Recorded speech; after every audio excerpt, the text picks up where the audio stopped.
Joson Sanon is entering the transfer portal, and it's setting up the Sun Devils basketball team for the worst offseason in program history.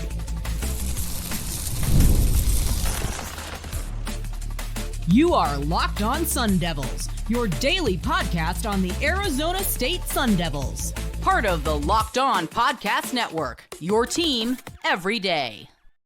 Welcome back to the Locked On Sun Devils podcast, part of the Locked On Podcast Network, your team every day. My name is Richie Bradshaw, and I will be your guide for everything Arizona State Sun Devils. Shout out to my everydayers who are here every day, and thanks to all of you for making us your first listen of the day. Today's episode is brought to you by our friends over at Game Time. Download the Game Time app, create an account, and use code LOCKEDONCollege for $20 off your first purchase. Joson Sanon entering the transfer portal. ASU might be screwed with that. Is there any way that they can bring him back? What is the ripple effect of Sanon entering the portal? All of that is coming up on the show. Joson Sanon entering the transfer portal. That was not what I wanted on my offseason bingo card. And I can tell you that when I got the update that Sanon was entering the transfer portal, I was heartbroken.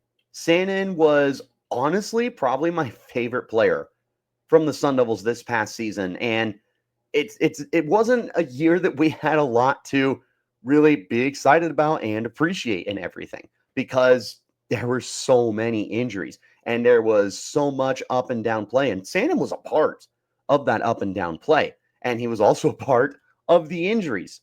But when he was on, man. He was a special player. 5-star kid, not transfers. I might as well have transferred. Comes to Arizona State as a recruit, the third highest rated recruit in program history, when Caleb Love decided he was returning to U of A, which was where Sanon was originally committed. He says, all right, sounds good. Put a state behind it, and then moves his commitment to Arizona State. He was supposed to be something great, man. And he looked it. He had said, hey, I am going to be one and done. I am going pro after this year. I'm going to be a first-round pick. And everyone said, okay, you know what? We can take it. If it means having a great season with you, then let's do it. And Sanon put together a pretty rock-solid season, all things considered, with some highs and lows. So ASU is going to be losing a guy who played 27 games last year for the team. He started in 9 games, which really didn't come until the end of the season due to injury, but, he stepped up big time. We'll talk about that in a second. In the 27 games, he averaged 23.8 minutes per game, 11.9 points per game. He shot 42.2% from the field, 36.9% from deep, 71.4% at the free throw line, and 3.4 rebounds per game. He had 3 games of over 20 points this year, and he had 8 games of over 16 points on the year. He was good. He was more than good. And what a lot of people are criticizing him for, first of all, they go for his defense. It is what it is. I thought he was fine. There's definitely room for improvement on his defense, but I feel like you can say that about 80% of college basketball players today who aren't specifically geared to being elite defenders. It's just an offensive-driven sport these days. But so much of what brought him down was the injuries, and that's something that a lot of people are focusing on when they look at the season, because almost half the year he was not himself. But let's look at, before we get to the injury numbers, I want to look at the games that he was healthy. He was healthy for the non-conference schedule. That was 11 games, and he was healthy for the final 5 games of the season. First 11 games of the year, you were like, yep, you look like someone that's going to be a first-round pick. He was playing 27.8 minutes per game, 14 points per game on the dot. He was shooting 51.8% from the field, 50.9% from deep, and 69.2% from the free throw line. It's whatever. Then he was injured. We'll talk about the injuries next. In the final 5 games of the season, where he was clearly 100% healthy and turned into a starter, by the way, 39 minutes per game, 39 minutes per game on the dot. 18.8 points per game, 47.3% from the field. 3-point percentage dropped all the way to 30.4. And then his free throw percentage dropped to 65.4%. But in the grand scheme of things, in 16 completely healthy games, undeniable that he was healthy in these games, he was averaging 31.3 minutes per game, 17.8 points per game, 47.3% shooting from the field, 44.9% shooting from three, and 67.3% from the line. Look, I'm not an ace when it comes to the NBA draft, but I feel like those numbers, that feels like a top 30 pick to me. I mean, certainly if the Phoenix Suns were picking 30th overall and Sanon was there, I'd be running to the board and I'd be out of my mind excited. The problem was he was injured during the year. He got injured in the opening Big 12 game against BYU. It was a foot injury, and he just clearly was not the same for just about the rest of the year. He struggled in Big 12 play, and he ends up missing, what do we say? He played 27 games, so he misses 7 games. And stretching from New Year's Eve to January 25th, so about a month span, he played a single game. That's it. In that entire month span, he played just one game. That's not great. But it happens, I guess. In that time frame, from when he had his first game against BYU, which was the opening game of Big 12 play, and that's when he gets injured, until what game did we call it at? The Kansas State game, which was the 23rd of February. So a little less than 2 months span in this time, 11 games. He goes to 23.9 minutes per game, 6.7 points per game. He also had a 17-point game in that time frame. 31% shooting from the field, 27.2% shooting from the line or from deep, and he was 10 of 11 from the free throw line. He didn't get there much, so sure, he shot 90.9%, but 10 of 11 in 11 games. That's one free throw a game. We can call that horrible. That's fair. A 5-star kid, and in 11 games, 11 conference games, he's averaging less than 7 points a game. Like, I don't care that he's a bench player. That's bad. That's really, really bad. And there were more than a few games where he was 5 points or under. He was scoreless against Houston, although he only played 15 minutes before getting injured again. It was just one of those stretches of time where you just can't do much.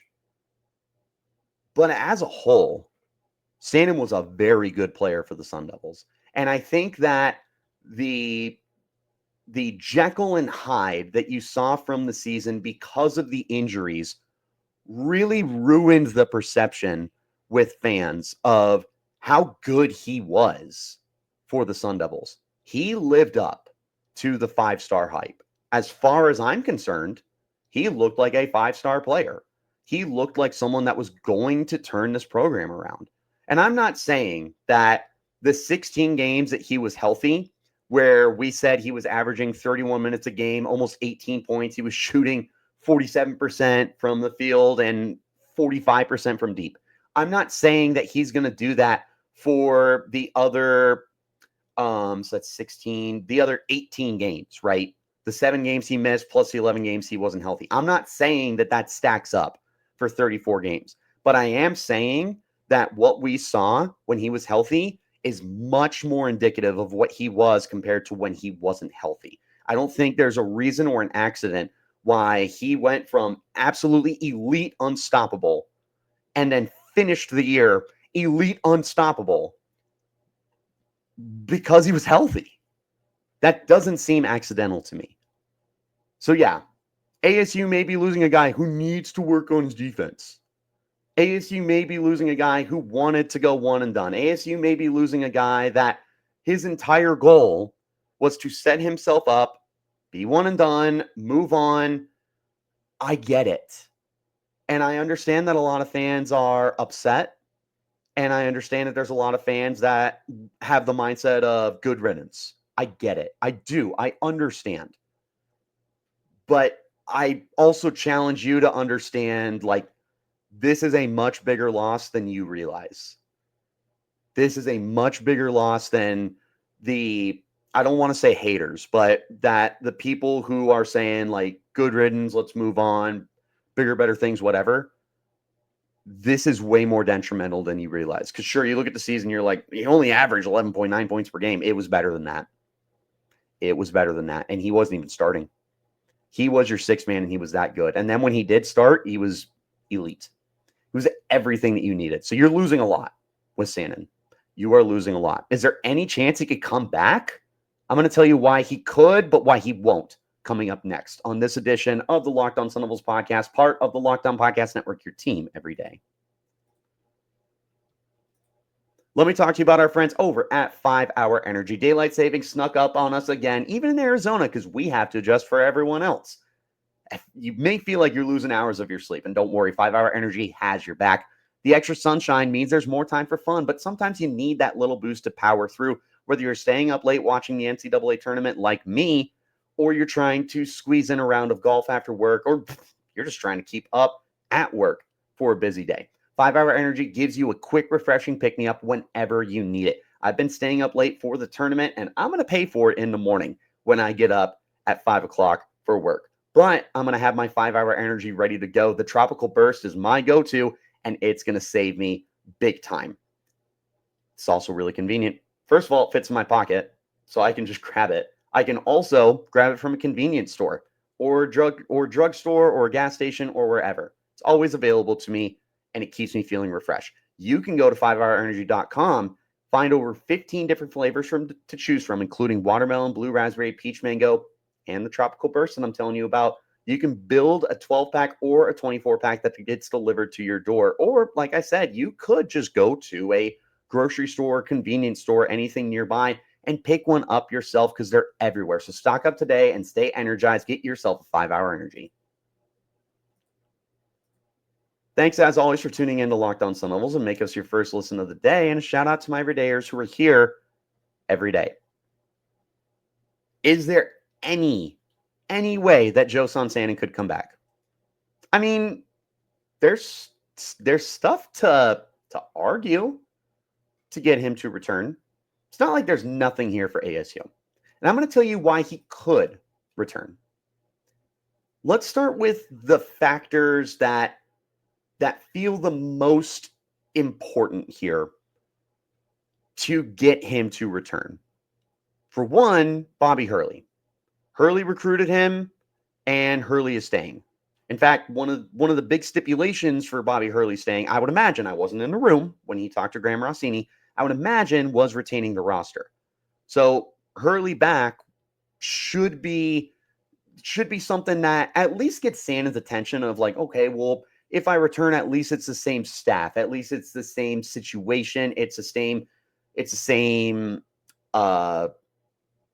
situation coaching. Yeah, I nailed it. Situation coaching staff. It's familiar for him, and he knows he had success in it.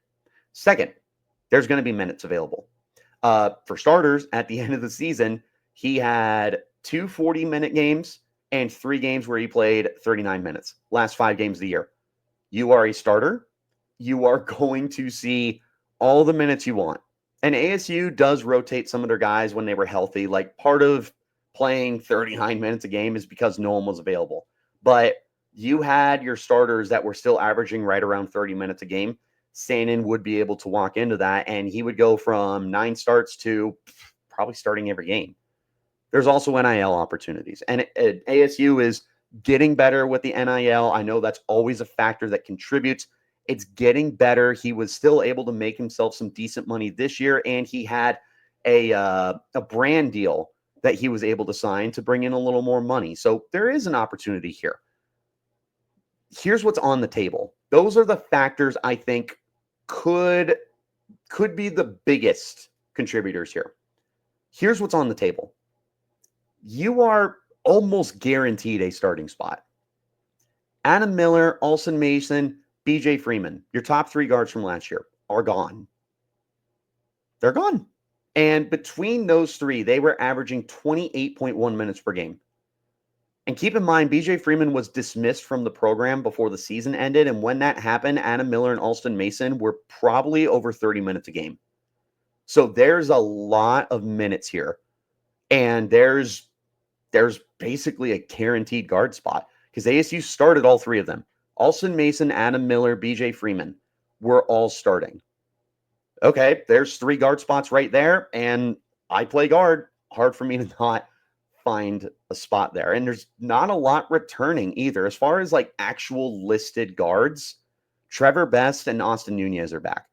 Nunez was injured and played 4 games last year. Trevor Best joined the team at like the start of the year or just before the new year because he was able to graduate high school early. And he did come on very late in the year, and he's someone that I want to retain. We've talked about him before. I'm sure we'll talk about him more again.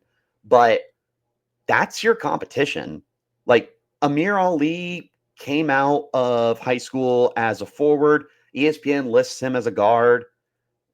Do with it what you will, but even then, and Ali should start next year if he returns. There's still 2 more spots open to start, and yeah, Sanon feels like one of the guys. You also would, speaking of Amir Ali, he's back. Jayden Quaintance is back as of now. That could change, but I'm looking today what is here to convince Joson Sanon to come back, and the 2 best players on this team that aren't Sanon are returning. Yeah, that's a nice little trio right there. You roll out next year with Joson Sanon, Amir Ali, and Jayden Quaintance, and I'm feeling pretty good about my odds to win a lot of basketball games. Bobby Hurley's back. You're staying in the Big 12. That means really big competition for you to feast on. You just had a bad year against that competition because you weren't healthy. Be healthy, play Houston, play Arizona, play Iowa State, play BYU, all Baylor, and all these other programs that had exceptional seasons. Texas Tech, go and play them. Play the best of the best teams in one of the best conferences in college basketball and prove that you're really good. The NIL is improving, something that I have pointed out many a times and will continue to point out. James Harden, who, congratulations to James Harden for moving into 11th all-time on the scoring list in NBA history. Pretty darn cool. James Harden said that he wants to be part of the solution for the NIL deficiencies of this team. He already sent over a 6-figure donation within like the last month or 2. I imagine that's going to be something that he's contributing to on a regular basis or will be making some big-time donations in the future. And you funnel that to Joson Sanon because he's arguably the best player on this team. Why wouldn't you want to make sure that he's happy and paid to keep him around? And for what it's worth, this team should have won a lot more games this year. A lot of it falls on Bobby Hurley, and a huge part of it falls on injuries too. It's hard to be a good competitive basketball team when guys are injured. But again, give me Ali, Quaintance, Sanon for next year. Guarantee me their health. I feel like I'm winning a lot of games. Okay, now you guarantee me that Adam Miller and Alston Mason are also healthy for every game. Yeah, I feel like ASU wins more games this past season. Bashir Jihad was the only one who stayed healthy, and he was terrific. He gets to be on the court too. Yeah, I think ASU wins way more than what they end up with this year. 13 wins? Yeah, 13. I feel like you're winning more games with a healthy roster. That was not the problem this year. So Sanon would return with a healthy roster. It's pretty good. Here's why he's not returning. Not why he may not return. Here's why he is not returning. And it breaks my heart because Sanon was my favorite player from this team. And in a season that was very difficult to watch, at least I knew I got to watch Joson Sanon. And now he's not coming back. I promise you he's not. Here's why. First of all, he gets a fresh start. Remember the fans I said that are very disgruntled right now? And you have every reason to be. I'm not taking that away from you. Why would you want to come back? Like, yeah, you can prove them wrong and everything, but there's a lot of disdain that fans have towards you right now. Like, I I was reading through all sorts of forums and people that put stuff on their social media talking about him. And there's a lot of people who are angry with Sanon, and maybe they said it in the heat of the moment, but my goodness, were there a lot of complaints about his performances, his defense, his shooting. It's like, might as well have told me that this was the worst player Sun Devils basketball has ever had. If I'm Joson Sanon, I want support. I don't want people tearing me down. And again, maybe it is because heat of the moment fans are upset. That's entirely possible. But I would like a fresh start. I want a fresh slate with fans who do want me there. And I could also just wipe my slate clean as a new player, right? This was an up and down season at ASU. I could go somewhere else, be completely healthy, and look like the star I am. That sounds pretty ideal to me. Fresh slate. Let me start over. Let me retry. I didn't get to be one and done, but I want to declare after next year. So let me go somewhere where I can do that. You're also looking at a huge pool. The transfer portal has been more important than ever before in college athletics. I mean, look at ASU basketball the last several years. Bobby Hurley attacks the portal every single offseason. We have half our starters every of the last like 3 or 4 years that were transfers, at least half of them. Please excuse my dog as she tries and gets comfy on the floor instead of the nice bed that I have for her. I love her very much. He had 19 offers out of high school last year, and I'm sure everybody in the country called him. He was a 5-star recruit out of high school. He was top 25 or top 30 in the nation. Some of those offers included Arizona, obviously, although I think that bridge is burned. I don't think he's going to U of A. But Alabama offered him, UConn, Indiana, St. John's, Kansas, Kentucky, Louisville. He had offers from some of the biggest programs in the country. And I promise you that I would imagine all of them, if not most of the teams that offered him coming out of high school would be interested. I would imagine that other teams across the country that got to see how good he can be when he's healthy might give him a call too. So not only can I get a fresh start, but I can go to a program that is much, much more set up for success to get to the postseason, win a lot more games, and feature me and be on a bigger stage for TV. Like, it's just there for him. And yes, being a former 5-star is going to matter. I also don't see any way he's not a really high 4-star transfer. I would be mind blown if he was not a 4-star transfer. Seriously. Oh yeah, and NIL. A lot of programs can outbid ASU for NIL. It's getting better, but it is not Duke. It's not Kansas. It's not Kentucky. It's not Alabama. Those programs can easily outbid ASU for NIL. And if that becomes a factor, he's gone. In fact, he is gone. Sanon's not coming back as much as I want him to come back. And believe me, I would give anything for Sanon to come back. I'd shave the beard. I'd shave my head. I'd go bald. Whatever. I would do whatever it takes for Sanon to come back to this program. I don't want to lose him. He's my favorite player this year. He's one of my favorite players we've had the last several years, and there's not been a lot to cling on to for this program. That's the fan in me, but he's gone. So what are the ripple effects? What happens next for ASU now that Sanon's in the portal and won't be returning? We're going to talk about that next. This is the Locked On Sun Devils podcast, part of the Locked On Podcast Network, your team every day. It's time to talk to you about our friends over at Game Time. Imagine watching your favorite team live and feeling the energy of the crowd and witnessing the unforgettable moments. There's nothing like experiencing a big game in person. And now you can get your tickets without being stressed out for those events, thanks to our friends at Game Time. That's where they come in and they make the process. It's just so much easier. Get your last minute tickets at unbeatable prices, thanks to their Game Time Picks curation process, which makes it easy to find better value on tickets for sports. Oh yeah, and concerts and comedy and theater events and more. I just checked the Game Time app the other day just for funsies.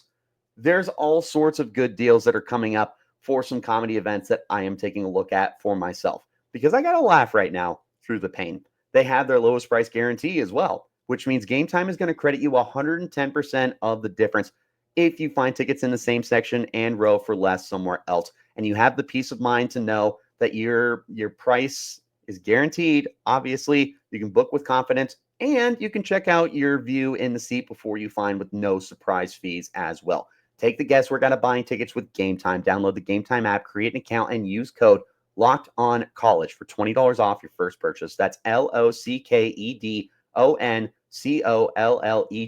Locked On College for $20 off. Download Game Time today. Last minute tickets, lowest price, guaranteed.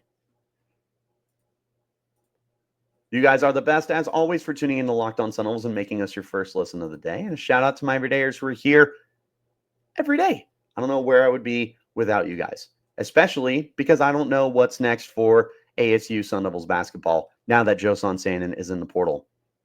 But I have an idea. Let's go ahead and play a game called What's Next for ASU after Joson Sanon has entered the transfer portal. Working on a name for this game currently. In a process, we're spitballing. Let's start with the most obvious one, and that's the evaluation of Bobby Hurley just continues to become more intense. That microscope is a macroscope at this point. And things for Hurley are probably getting more and more and more and more grim. Look, Graham Rossini said he's back for next season. And honestly, there's a lot that goes into that decision. So much that I don't have time to get into it on this podcast. We're already near the end of the show. I could do a whole other show talking about why this decision is happening. But I imagine that one of the biggest reasons that he returned, I mentioned this earlier, was the roster retention. Bobby Hurley's back. So you would imagine the guys he recruited, Joson Sanon, Jayden Quaintance, would want to return. That's not going to be the case. They are out the door. They are leaving. At least Sanon is. And if anyone else follows suit, are we sure we want to hold on to Hurley? That was part of the reason that anyone could talk themselves into him saying. That's the whole reason that Richie Bradshaw, the host of Locked On Sun Devils, had said, I can deal with it. I can deal with Hurley returning because I know that we'll have a roster back. I felt that that was the only thing I could talk myself into. Okay, well, we just lost my favorite player. I'm not very happy right now. Not very happy right now, and I know fans aren't either. We'll talk about that in a second. What's the ripple effect? What is the ripple effect for this roster? First of all, Jayden Quaintance could leave. Jayden Quaintance could leave for the same reasons that Sanon is probably leaving. Why not get yourself a fresh slate? You know, JQ has previously said, I want to be the number one overall pick. And I have previously said on the show, I don't know if ASU is the place to get you there. Yeah, I am also going to get a lot of calls. He should be a 5-star transfer if he enters the portal too. I imagine the insane list of offers that he had last year, I didn't look it up because this is a Joson Sanon podcast, but I imagine it's just as big and will get even bigger. But the shrinking talent at ASU, Sanon gone, I mean, Quaintance could decide to leave and look at a team that is not going to be as good now, definitively not going to be as good, and say, I'm not going to be in the best situation possible for me to play to the best of my potential. I have to play 2 years of college. I'm not going to spend my second one at ASU if I know that I'm not going to be able to build upon my talent and get to the next level. So he could look to go somewhere else, which could lead to other guys leaving, like Trevor Best. Trevor Best, the whole reason that he was such a huge addition was he was JQ's best friend. They both played together in high school. It was a phenomenal ad. First of all, he looked great when he was on the court. He looked like a starter. But you also bring him in for him and Jayden to spend time together. You would think that they'd want to play their collegiate career together. Well, if JQ's gone, Trevor Best is leaving, which could lead other guys to leave as well. And of course, NIL's a factor. Someone calls up Jayden Quaintance and says, hey, we can give you 7 figures if you want to come to our program. Okay, yeah, see ya. Thanks for the year, Tempe.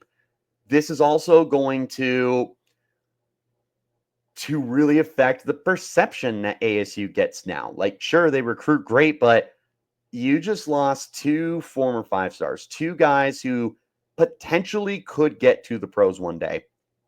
Who wants to join now? What happens to Koa Pete? We are in the middle of a dogfight trying to recruit him. And your chances just got significantly worse. Oh my God. Like, this was a body blow that you just took. You're watching a UFC fight. This is the kind of hit that you didn't drop, right? I just took that hit from Alex Pereira. I'm not on the ground ready to have the fight called for a TKO. But the crowd just went crazy and everyone's screaming, and Joe Rogan, oh my God, he got him. And you're in the kitchen and you are running as fast as you can back to the living room to see what happened. That's the kind of hit you just took. You took the kind of hit that everybody is screaming and hollering about. I don't know if that's going to be attractive for Koa Pete anymore. I don't know if that's going to be attractive for other top prospects across the country. Whoever ASU might be in on right now. If they are in on 5 stars or really good 4 stars, this just affected it. This is also going to affect the transfer portal. Maybe in a good way. We have seen how hyper aggressive Bobby Hurley has been in the transfer portal the last several years. And here's a starting spot that's open. They're losing 3 guards and you just lost a 4th. Yeah, there's an opportunity for anyone to come in here from Division 2, Division 3, or a Power 5 program to join the team and be guaranteed a starting spot. Or you might see some of the top transfers who would have considered you before because it's like, that's NBA players. I'm going to go there and we're going to shock the world. You might not be getting those guys now. Want to end with this, the fan reaction. There's a lot of people upset, and they have every right to be. I am an upset fan. The cries for Bobby Hurley's job are somehow even louder than they were 24 hours ago, 48 hours ago, a week ago, a month ago, a year ago. They just got even louder because you were losing someone who was supposed to be a key cog of the future. That's tough. That's tough. You've got fans that are even more paranoid now. Count me among them. I'm paranoid. Who else is going to leave? Jayden Quaintance feels like he's gone. If he leaves, Trevor Best is gone. Does Amir Ali want to stay? Does Sean Phillips want to play his final collegiate season somewhere else? Is Austin Nunez going to stay? Is anybody going to stay? Is our current recruiting class going to change? Paranoia is going to get crazy if it's not already. And of course, how do you get people interested? I've been asking this for a long time. How do you get fans to buy back into a program that is constantly losing people to the transfer portal, that is constantly shuffling this starting rotation? We have not had anyone since COVID that has played more than 2 seasons for this team in a large role. Frankie Collins played 2 years. Adam Miller played 2 years. Sanon could have been one of the guys, and he's not going to be now. And you might lose other guys too. Quaintance might be gone. Ali might be gone. His whole roster might be gone. I've said this before. If you had fired Bobby Hurley, I said it was going to be a new roster entirely. No one would return. Sanon leaving, is that going to start it? Will more follow suit? Because it's a very realistic possibility. This was not what ASU could afford, because ASU was already in a very dire situation with this basketball program right now. And it's very, very touchy. It's very sensitive. And the powder keg just got even more explosive. What are your thoughts on Joson Sanon entering the transfer portal? Are you as mad as other fans? Are you as heartbroken as me, Richie Bradshaw, host of the Locked On Sun Devils podcast? Are you whatever about it? Let me know in the comments. You can hit me up on Twitter as well at RichieBrads36 and the podcast at LO_Sun Devils. Wherever you're getting your shows, hit like, hit subscribe, turn on notifications. You will get the update whenever We post new content. I appreciate each and every single one of you guys for tuning in to make Locked On Sun Devils your first listen of the day. And a shout out to my everydayers who are here every day. Fam, we're going to be back later today, a little later in the afternoon, because we have Sun Devils spring football practices kicking off tomorrow. I got to tell you guys about the players who need to be at their best because their jobs might be on the line. So we're going to highlight those guys later in the day. Also want to let you know that I will be attending practices on Tuesdays and Thursdays when I get home from those practices. We will go live in the evening so I can tell you everything I saw. And there's no paywall here on Locked On Sun Devils. We're free and available on all platforms. So make sure that if you are subscribed on YouTube, and if you're not, go ahead and hit that subscribe button, that you turn on notifications so that you get the update on Tuesdays and Thursdays when we go live. And I'll let you know what I saw from the practices for free. So I'll see you guys a little later today. And until then, you keep it locked right here on Locked On Sun Devils.